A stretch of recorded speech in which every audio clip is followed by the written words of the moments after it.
Oke, assalamualaikum warahmatullahi wabarakatuh. Lanjut lagi ke sistem induksi udara ya. Nah, yang kemarin kita bahas sistem bahan bakarnya, kita lanjut ke udara masuknya. Untuk di sini apakah bisa dilakukan tune up atau perbaikan apa saja yang perlu diperhatikan? Kita lanjut langsung ke urutannya.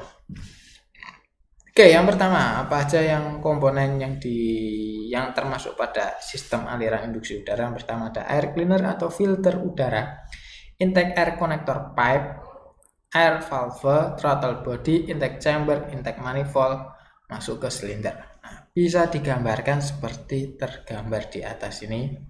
Biasa yang pertama ada filter, ada air flow meter, ini sensor mengukur flow udara, ada intake air connector, ini hanya sambungan-sambungan yang terbuat dari karet, bisa dilepas pasang, throttle body, dan yang terakhir ada intake air chamber.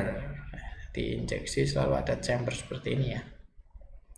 Kalau di karburator kayaknya nggak ada, biasanya karburator dari 4 intake 4 silinder jadi satu langsung masuk karburator. Nah, kalau untuk EV itu ada chambernya, ada kotaan dulu, ada kamar khusus untuk udara, baru dari kotaan ini disalurkan ke intake masing-masing silinder.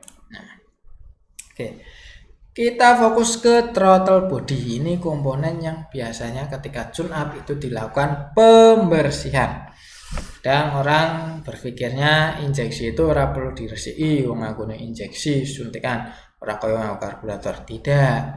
Untuk bagian throttle ini juga dilakukan pembersihan karena ketika kualitas filter udara itu semakin lama semakin buruk dan lupa tidak melakukan penggantian filter sesuai kilometernya, maka akan dipastikan ada kotoran yang ikut terserap dan masuk melewati throttle body.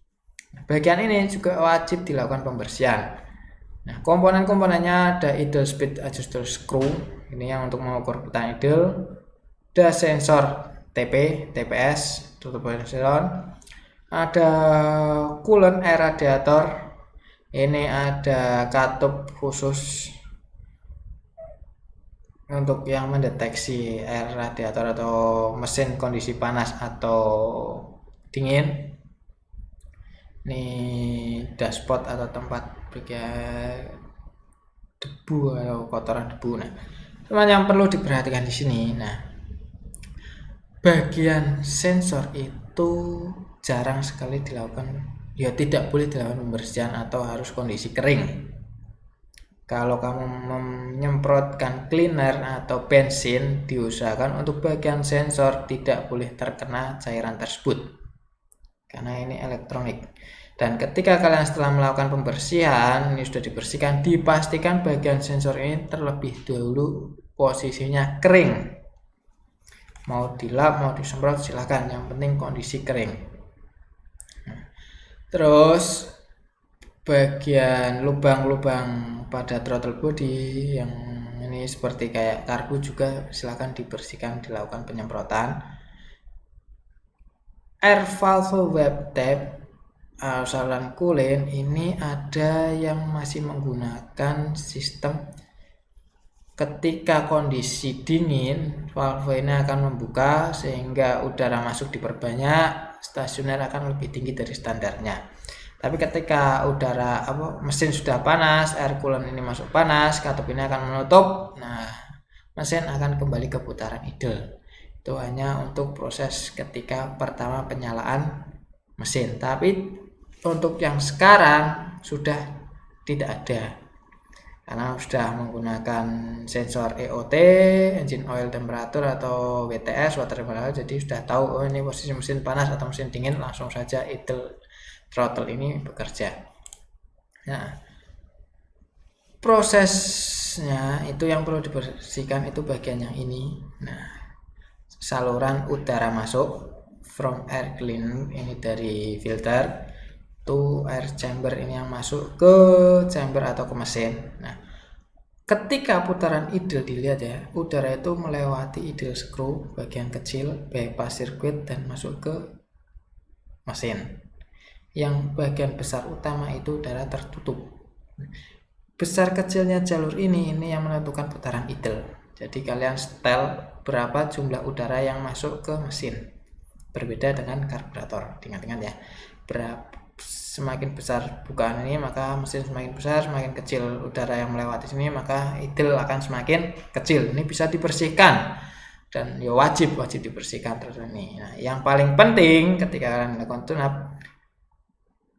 throttle valve ini dipastikan ketika kalian itu kondisinya stasioner atau tidak digas, ini dalam kondisi tertutup rapat sisinya. Semua bagian throttle dengan valve ini harus menutup rapat. Kalau ada ganjalan atau sudah goang atau ada cuilan sedikit rusak yang sehingga terjadi kebocoran, dipastikan idle atau stasioner akan membesar.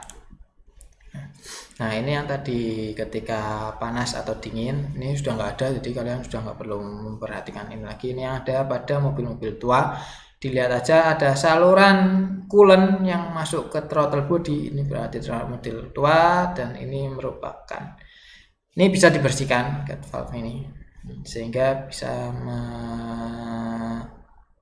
ketika dingin mesin RPM-nya bisa naik, tapi ketika panas RPM-nya turun. Nah, proses ini yang mengatur ini, tapi ini sudah tidak ada di model-model sekarang. Intake chamber, apakah ini dibersihkan? Tidak wajib. Biasanya ini dibersihkan ketika katup udara panas pada mesin atau katup yang mengeluarkan udara pada mesin yang dimasukkan ke intake itu rusak, biasanya akan terdapat oli dan kalian wajib melakukan pembersihan. Kalau katup engine udara napas mesin itu masih bagus, ya ini kemungkinan bersih, nggak ada kotoran. Ya. Jadi untuk bagian air induksi itu yang perlu dilakukan pemeriksaan atau tune-up, yang pertama air filter udara wajib dibersihkan. Yang kedua throttle body juga dibersihkan. Yang ketiga intake chamber juga dilakukan pembersihan, tapi sifatnya tidak wajib. Yang wajib dua, intake filter dan throttle body. Jelas ya? Oke, terima kasih. Wassalamualaikum warahmatullahi wabarakatuh.